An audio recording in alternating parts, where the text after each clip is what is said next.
10 ছেপ্টেম্বৰটো আমি মিত্ৰতা সম্পৰ্কটো কেতিয়া আলোচনাই কৰা নাছিলোঁ। 10 ছেপ্টেম্বৰটো আমি মুখ্যমন্ত্ৰীৰ কাৰণে আমি 10 ছেপ্টেম্বৰ আজি ইমান চৰ্চিত। আজিৰ তাৰিখত 10 ছেপ্টেম্বৰ মানুহৰ মুখে মুখে কিয়?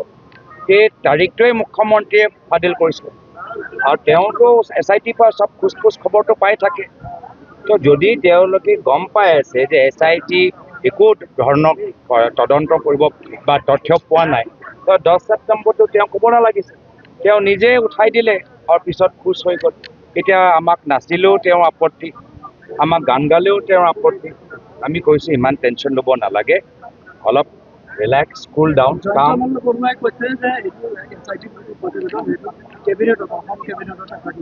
ৰাজহুৱা কৰক না, কেবিনেট কিয়?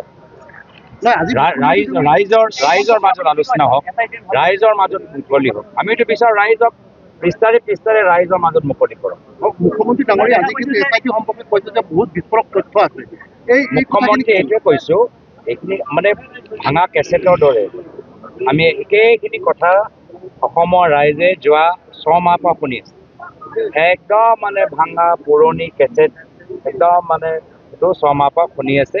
আমি কংগ্ৰেছ দলে জনসাধাৰণৰ কথাবোৰ পাতি আছোঁ, জনজাতিকৰণৰ কথা পাতি আছোঁ।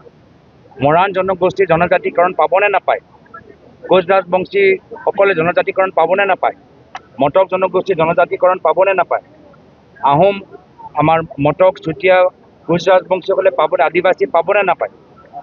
আজিৰ তাৰিখত আমাৰ সন্দেহ যি এটা মাটি চুৰি যি আৰম্ভ হৈ গৈছে, পৰৱৰ্তী সময়ত হিমন্ত বিশ্ব শৰ্মা ডাঙৰীয়া অসমৰ ভিতৰত 6 স্কেডিউল নাইকিয়া কৰি দিব, ট্ৰাইবেল বেল্ট ব্লক নাইকিয়া কৰি দিব। তেওঁ গোটেই মাটিটো তেওঁ আদানীক আম্বানীক চম্ভালিবলৈ কাৰণে অসমৰ ভিতৰত যিমানবোৰ কাৰ্বি, আমাৰ ডিমা হাছাও, বড়ো 6 স্কেডিউল আছে, গোটেইখিনি নাইকিয়া কৰিব। আপোনালোকৰ কংগ্ৰেছৰ সভাত 70% সংযোজিত নাগৰিকে সভাত আহে, এই ক্ষেত্ৰত কি কৰিব? পুৰণা কেছেট দৰে একেখিনি কথা, সেইটোৱে যেতিয়া যুক্তিহীন কথাবোৰ ক'বলৈ যেতিয়া বিজেপি আৰম্ভ কৰে, তেতিয়াই গম পাই যায় যে তেওঁলোকৰ পতন আৰম্ভ। মই পুনৰবাৰ কৈছোঁ, কি 10 বছৰ কি কাম কৰিলে তাৰ হিচাপ দিয়ক, কেলেংকাৰী হিচাপ দিয়ক, ভোট চুৰি, গৰু চুৰি, মাটি চুৰি, আঁচনি চুৰি, তাৰ হিচাপটো তেওঁলোকে দিব। যিকোনো খবৰৰ বাবে যোগাযোগ কৰক 7099017330 লগতে 7099017110 নম্বৰত।